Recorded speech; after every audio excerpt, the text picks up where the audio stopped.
Hey everybody, you're watching A Physio Named Jonah. That's this guy. This guy who's been doing his AI created workouts now for 6 whole weeks. And also this guy who the observant among you will notice is sitting on the floor. Our house is a little bit topsy-turvy right now in preparation for the arrival of our firstborn child next month. So the usual chair setup that's in here, not totally here right now. So come join me crisscross applesauce on the floor and let's chat about artificial intelligence. It's probably the first time anyone's ever said that. 6 weeks ago, I started this project using ChatGPT artificial intelligence to make my workout program. I've been following that workout program now for the past 6 weeks, and I'll link the original video up over here in case you want to see how I made the program in the first place. The question that I'm seeking to answer with this whole project is, can I use artificial intelligence, a chatbot in its current form, to make a strength and conditioning program or exercise program that actually works and is effective? In this video, I'm going to outline what the workout program is that I've been doing for the past 6 weeks, then redo my physical testing that I did to start the program off with, and finish with my overall thoughts on the workout program that I've been doing for the last 6 weeks as a whole. In a separate video coming soon, I'm actually going to be showing how I updated my workout for the next little chunk of time, making it more difficult using artificial intelligence. So if you're interested in seeing that, hit that subscribe button down below and you'll be notified when it is released, which should be soon. Not going to commit to a date, but soon. And with that, why don't we jump into the workouts that ChatGPT artificial intelligence made me do for the past 6 weeks. Day 1 was the whole body workout. This was probably my favorite strength workout of the week. It has the most variety of muscle groups that it targets, and it's the longest, being the only workout that has 5 exercises and has one of only 2 exercises that do 4 sets instead of 3. I do find that it's pretty upper body heavy for a whole body workout with only one dedicated lower body activity, but it's still my favorite workout of the week. Day 2 was a cardio day asking for 30 to 45 minutes of moderate intensity cardiovascular activity. I definitely took some liberties on this one and did not do the suggested activities. I'm trying to be pretty faithful to what this thing is asking, but it felt a lot more useful for the week to go for a half-hour run with the dogs as opposed to do 30 minutes of jumping jacks. But that's just me. Day 3 was the core and stability workout, and this one was definitely a bit too short. The twists and climbers are good exercises, but they're just over so darn quickly. The wood choppers and side plank were a nice core challenge, but this workout was over and done with often before I knew it. Easy to squeeze in if it's a busy day, but not really enough going on for my liking. Day 4, lower body exercise day. Hey, finally another exercise with 4 sets, and for the most part, I really liked this workout day. The back-to-back lunges to deadlifts was a pretty good challenge, and 20 calf raises gets a really nice burn going as well. I'm very confused as to why bridge with chest press is in this workout and not the whole body workout. It seems like that would have been a perfect swap to change those 2 around, but that's what the robot wanted, so that's what I did. Day 5 is cardio again, and most days I ran with the dogs. I will say there was a couple cardio workouts, one where I was on the bike, one where I was on the treadmill, just because either it was late in the evening or we were traveling, but in general it was running with the dogs for the cardio. Day 6 was upper body workout day. I found this one a bit brief as well, similar to the core and stability day. I was definitely able to get a bit of muscle burn going in each of the targeted muscle groups, but it was over pretty quickly as well, and it's pretty isolated to a few muscles to be termed an upper body workout. It was pretty focused on the arms with biceps, triceps, and one exercise for shoulders, and then plank. Day 7 was rest or active recovery, and great choice, ChatGPT, 10 out of 10, knocked that one out of the park. For someone who hasn't been able to maintain a consistent workout program for quite some time, I'm not gonna lie, I'm pretty proud of the fact that I actually was consistent with this and I didn't miss any days or muck anything up too badly over the past 6 weeks, so I'm gonna give myself a little pat on the back for that one. I'm pretty proud of how that went. Now, with that pat on the back noted, I will say I didn't miss any workouts, but I did have to get creative a couple times. Based off of time demands, I would switch around which workouts were on which days, opting for shorter workouts in the mornings or evenings of days when I had less time or was a little more constrained, and putting the harder ones off to a time when I felt like I had more. This also did result in sometimes doing 2 on the same day with an extra day of rest, let's say I was supposed to do cardio on the Monday and core and stability on the Tuesday, sometimes I would just take Monday as a rest day if it was busy, and then just do my cardio and my core and stability day on the Tuesday together. There was also a couple of variations when we were away visiting family, where I either had to do a variation on the workouts or really kind of switch the timing around a fair bit more. But for the most part, everything was accounted for, consistent. There were no actual missed workout days. So that's the workout program that I did over the last 6 weeks, but did it actually make me any stronger? To find out, let's go ahead and redo the same fitness testing that I did to start this whole project off. Alright everybody, it is fitness testing day here. I just finished the last 6 weeks, so it's the start of week 7 today. We're going to run through those fitness exercises again. We'll look at the overhead press, we'll look at the plank, we'll look at the push-ups, we'll look at the squats, see where we're at, check my measurements, the weight, all that good stuff, and see if we made any improvements. We are warmed up and ready to go. Last time when I did these 15-pound overhead presses, I was able to do 34. So I set myself a little bit higher of a bar than I would have liked at the starting point. So, alright, let's see what we can do. 34.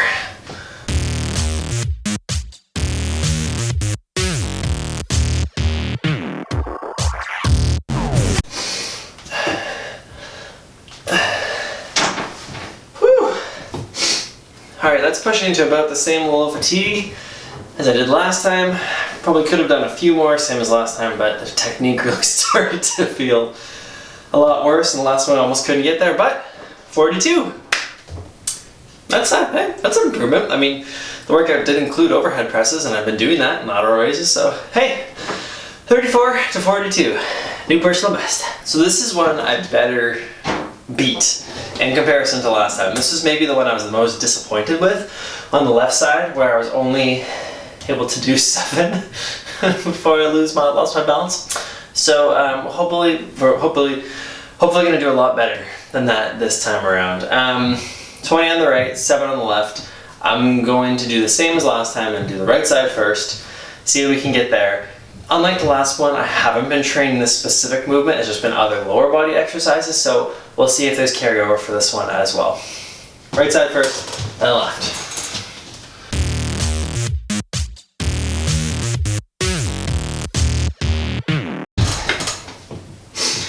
Okay, 23.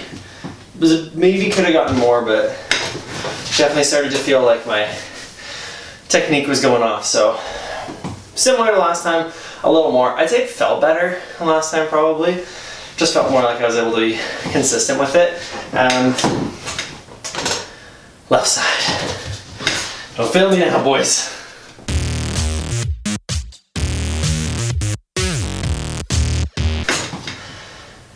You know, it's pretty frustrating. I thought my legs were more even, but I definitely struggle a lot more with the balance on that left side. Only like 15, and if I was being super strict, I'd probably go like 10 because I lost my balance. But we're gonna go with 15 on that, 23 on the right. All right, as is tradition, because I did it last time, we're gonna do the push-ups first and the plank second. Last time we got 28 on the push-ups before my technique started to go, so hopefully we can do more this time around.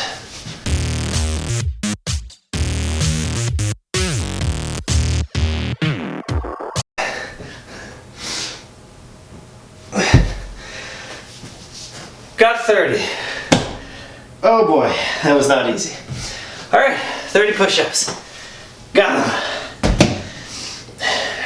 Which I was selling that harder, and that just wasn't as hard as it was. Woo! 30 boys, 30. See how long we can hold this plank for.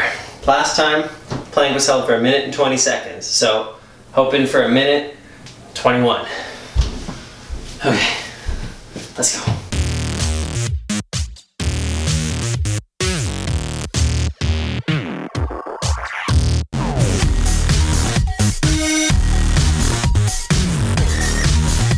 Really want to hit 2 minutes.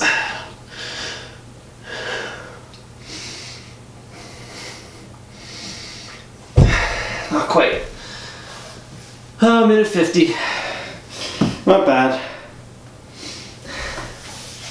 Now, I could have maybe held for longer if I was just like gutting it out, but once I start to feel my form drop and my low back start to work harder than probably should, that's where I'll call it. That's where I called it last time. So a minute 20 to a minute 50, that's a pretty nice little improvement. Happy with that one.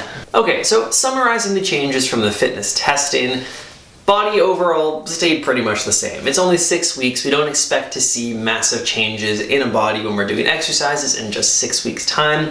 So my overall weight and body measurements were incredibly similar. However, we do notice an increase in actual strength of what we're doing within that 6 to 8 week timeline. So there were a couple changes in how I actually completed activities. Nothing crazy, but the ones that I was doing did get better.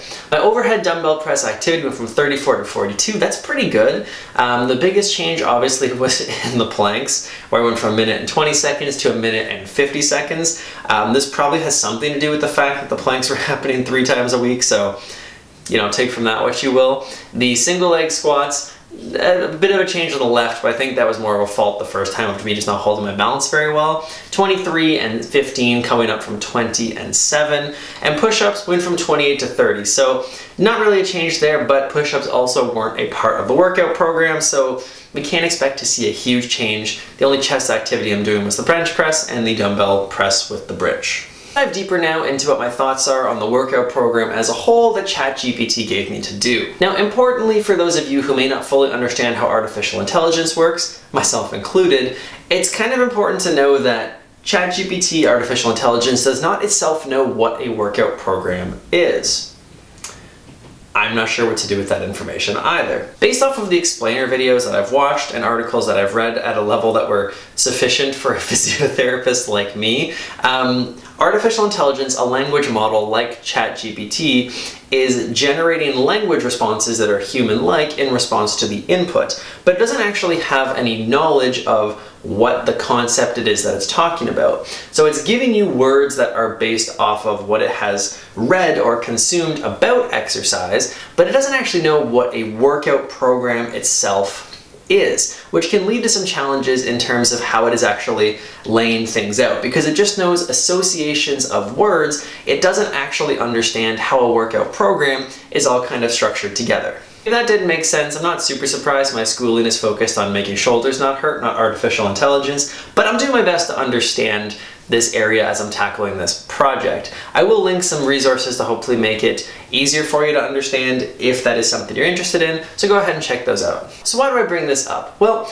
even though all of the words that it's outputting to me do make sense in the context of exercise and the prompt it was given, it maybe didn't make the most perfect or balanced workout and did leave some things off the table, which would be important as a starting point if you were new to exercise. For starters, I mentioned this briefly as I was going through the workouts themselves, but the exercise selections don't always make the most sense.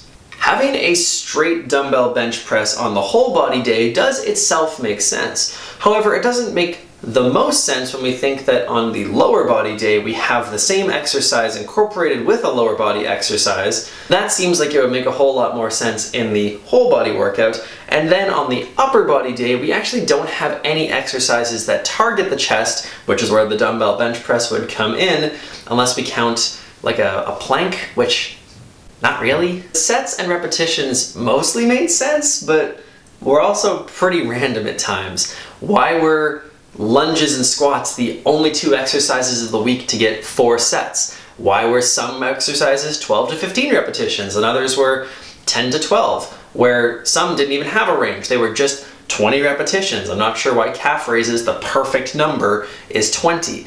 Why did I have to do planks 3 times a week? Just asking.